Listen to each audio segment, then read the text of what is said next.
Pues más bien considero que es un problema sistémico, es decir, viene desde la educación básica y se arrastra hasta el nivel de licenciatura. Como no se corrige, se sigue practicando. Pues un montón, chicos. Para empezar, que el sistema educativo cambió. Es decir, antes en el sistema en que yo estaba era un sistema tradicional donde nos hacían hacer planas, donde te hacían aprender de las reglas de ortografía, etc. A partir de finales del siglo pasado se empieza a dar la educación por competencias, es decir, que los chicos sean competentes para hacer algo, que sepan hacer algo. Entonces, toda esta cuestión de las reglas se fue por allá, ¿no? Entonces ya no hay de alguna manera esta rigidez, por ejemplo, en la cual yo fui educada, donde te hacían repetir, te hacían ejercicios, te revisaban, etc. Ahora se está pensando en que los chicos o los niños aprendan a partir de la lectura, ¿no? Entonces, por supuesto que se aprende, pero hay otras cosas que no. Entonces, yo creo que viene desde la educación primaria y se va arrastrando, ¿no? Hasta que llega hasta estos lugares.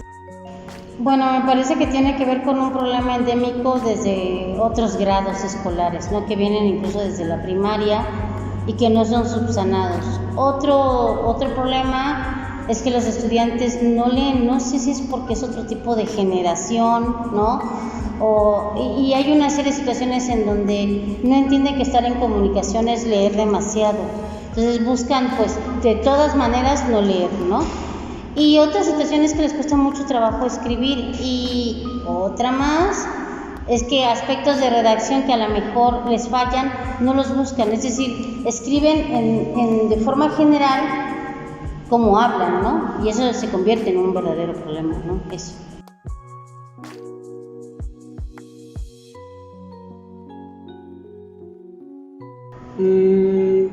No, yo diría que al contrario, es como casos aislados, o sea, más bien es el estar por nuestra parte tomando talleres, practicando, corrigiendo, pero así como el sistema me parece que no. Depende mucho de ustedes, ¿no? Es decir, depende mucho de ustedes justo que se autorrevisen, que no tomen la ortografía como algo X o como algo que no es importante. La ortografía dice mucho, ¿no? Acerca de quiénes son ustedes, de cómo escriben y de la importancia que le dan al otro al momento que los lee. Entonces, sí tiene que ver en tal cual en ustedes, en qué pueden hacer para automejorar de alguna manera su ortografía. Yo siempre les recomiendo el librito que les doy a mis hijas, por supuesto con Evodia, lo que se llama así, ejercicios ortográficos. Y tal cual, o sea, van haciendo 5 hojitas diarias y se va quedando. La memoria es algo que se ha desprestigiado mucho. Es decir, ya no te aprendas cosas de memoria, pero la memoria sirve, ¿no? O sea, para hacer este tipo de cosas, entonces, ¿sí se puede? No, porque cuando ya estamos en la universidad, la mayoría de profesores, si ven tus faltas de ortografía o tus áreas de oportunidad, te dicen, te evalúan inmediatamente en lugar de señalarte las áreas de oportunidad y darte oportunidad de que en la siguiente tú corrijas, ¿no? Que es algo que yo hago. Yo generalmente señalo todos los errores que veo y digo, ya no quiero ver esto, ¿no? Pero la mayoría de profes como dan por hecho que tú ya escribes, al momento de descubrir que no escribes bien, que no redactas, que no hay cohesión, pues lo que hacen es calificarte o evaluarte mal, ¿no? En lugar de decirte, mira, hay libros, etcétera. Pero también tiene que ver con un desencanto, me parece, que en la educación, porque los profesores muchas veces sí les dicen a los estudiantes dónde buscar la información y los estudiantes no van y no hacen nada de eso. Entonces es como un círculo cíclico complicado, ¿no? Eso.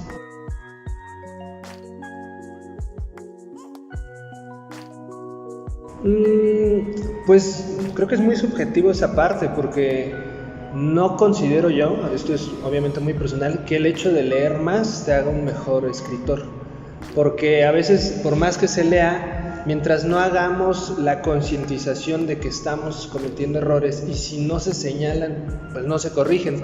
Entonces yo sí no creo que sea o que tenga muchas relaciones. Más que el índice es la manera en cómo se forza a los chicos a leer. Por ejemplo, cuando estaban mis hijas más chicas se decía, lee 20 minutos al día.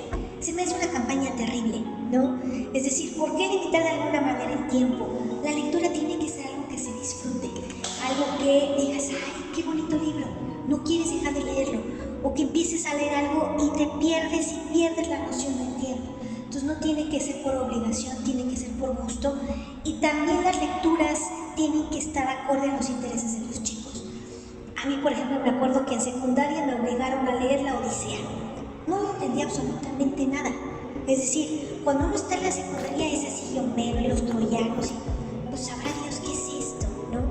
Entonces yo creo que sí hay que acercarnos. Hay un montón de literatura mal llamada infantil, que de alguna manera uno lee El Principito y es en infantil. Es decir, no tiene nada de cuestión de niños, sino tiene un montón de filosofía y es en cómo se los enseñas.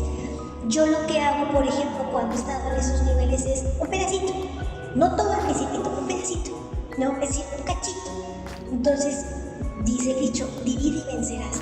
Si das una muestrita de lo que dice, puede que despiertes el interés en el niño y que luego se atreva a leer la totalidad a lo mejor del Principito. Pero si dices, lee El Principito de aquí al viernes, no, pues no está cañón. Pero mira, te leíste pedacito y tienes este dibujito, ¿no? A los niños y a los adultos también nos gustan los dibujitos. Entonces, es cambiar de alguna manera la forma, no tanto el qué, sino la forma en cómo accedemos a la lectura, hacerlo más divertido, más bonito, más dinámico. Bueno, yo creo que si uno lee, uno aprende nuevas palabras, pero si lee por lo menos unos 10 libros al año, no importa de qué tipo sean, y dos, si pone en práctica su escritura, es decir, antes nos carteábamos, ¿no? Antes la gente se escribía cartas, y ahora es más como poner emojis, memes, etcétera. O sea, nos parecen más divertidos. Pero la buena escritura o la correcta escritura, si esa es la palabra, pues no tendría por qué estar peleada nunca con, aunque tú te envíes emojis o cosas así, ¿no? Es decir, vi un meme un día que decía, no les da miedo cuando alguien les escribe perfectamente bien en un WhatsApp, ¿no? A mí no, a mí me encantaría que todo el tiempo fuera así, pero tiene que ver con eso. Y muchas veces que las lecturas que les hacen a los estudiantes pues son lecturas que no les interesan, ¿no? O que no les explicas, es decir, no hay como un background atrás que diga el alumno, sí quiero leerlo, y se vaya de tope con varias lecturas, ¿no? Me parece que también es eso.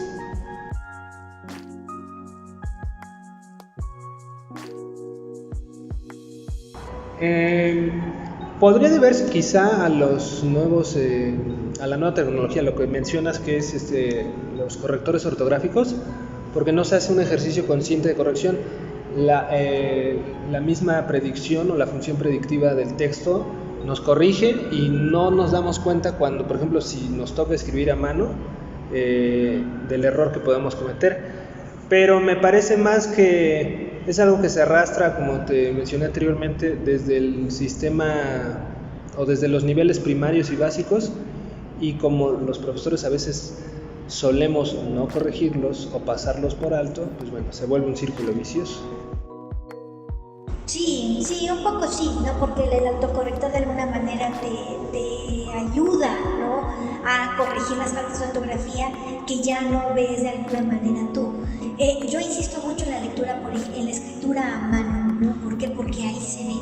Entonces, en otra materia, les digo, escríbelo, pero a mano. Y entonces es así como que quitas toda esa herramienta y lo escriben a mano. Escribir a mano tiene muchas ventajas, ¿no? Si tú escribes, por ejemplo, en tu libreta, te acuerdas qué escribiste, dónde lo escribiste, e incluso el color de la tinta con la cual escribiste. Entonces eso refuerza de alguna manera tu memoria. Yo no estoy en contra de los aparatos, por supuesto que ayudan y son una herramienta, y gracias a eso tenemos un montón de cosas, pero usarlos justo como herramienta, ¿no? Como herramienta de comunicación. Entonces de repente sí, o sea, sí un poco afecta que no sepa yo si corrección se escribe con acento o sin acento, o con dos S o con X, ¿sí? Entonces sí de alguna manera limita porque no me deja aprender de mis errores. Entonces yo lo que propongo es que un poco no se deje de escribir a mano, no se deje de escribir en libretas, no se deje de anotar uno mismo.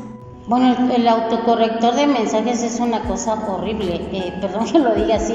Muchas veces quieren como adivinar, como es una adivinanza, como tiene un nombre en específico, se me fue ahora mismo. Muchas veces pone palabras que no son, o muchas veces acentúa palabras que no se acentúan. Entonces todavía no existe un sistema ni en Word ni en el autocorrector que de verdad te esté diciendo que estás escribiendo bien. Por ejemplo, en México decimos fútbol, ¿no? Pero en España dicen fútbol y en Argentina dicen fútbol, ¿no? Entonces, por ejemplo, para los españoles y los argentinos sí se acentúa, para los mexicanos no. Y muchos mexicanos lo acentúan. Entonces, o sea, conocer bien la lengua y las palabras, me parece que los estudiantes tendrían que por lo menos entre las 200 o 1000 palabras que conozcan, esas tendrían que escribirlas bien y luego ya nos preocupamos de las demás, ¿no? Eso, creo.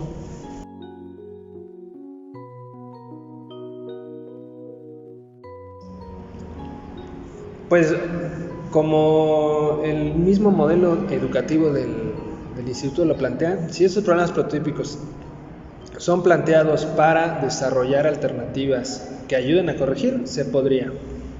Quizá no al 100%, pero sí creo que depende también de nosotros como profesores de exigirles esa parte o de no pasar por alto cuando existen estos errores ortográficos. Entonces, creo que todo tiene que hacerse desde una perspectiva colegiada de todos los docentes para crear una sinergia con los estudiantes, pero sí me parece que es importante que al menos ya se haya planteado para poder comenzar a cambiar estos errores.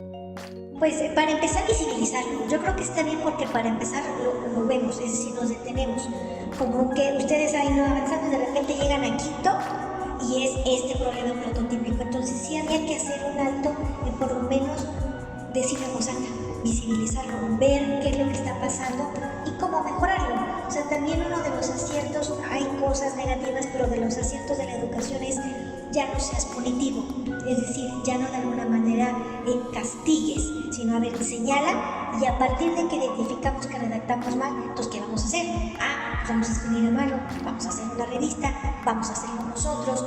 ¿Qué se puede hacer? Estamos, es decir, uno nunca deja de aprender hasta que lo muere, ¿no? Entonces por supuesto que se puede hacer. Me parece que el problema de suyo ya es visible. Yo creo que con este ejercicio lo que se pretende es que ustedes tomen un poco conciencia y después si logran hacer una revista digital divertida, ecuánime, para chavos, ellos también la lean y varias cuestiones se vayan corrigiendo. No es que vaya a ser la panacea, pero a lo mejor mucha gente dice, hay una revista en la Rosario de Castellanos que te ayuda a hacer esto, ¿no? Y eso sería muy bueno para las generaciones, o sea, si fuera un proyecto de gran envergadura, ¿no? De bastantes revistas, etcétera, pues sería genial porque se convertiría en una revista importante dentro de la Rosario Castellanos y no solamente de la Rosario, sino de otras facultades, en donde te dicen cómo escribir bien, cuáles son las palabras que generalmente escribes mal y qué tienes que hacer, cómo debes de citar, o sea, todo eso de forma fresca, no acartonada como nosotros los adultos, que de pronto creemos que eso es lo correcto. ¿Quién sabe qué es lo correcto, no? Es difícil decirlo, sí, eso.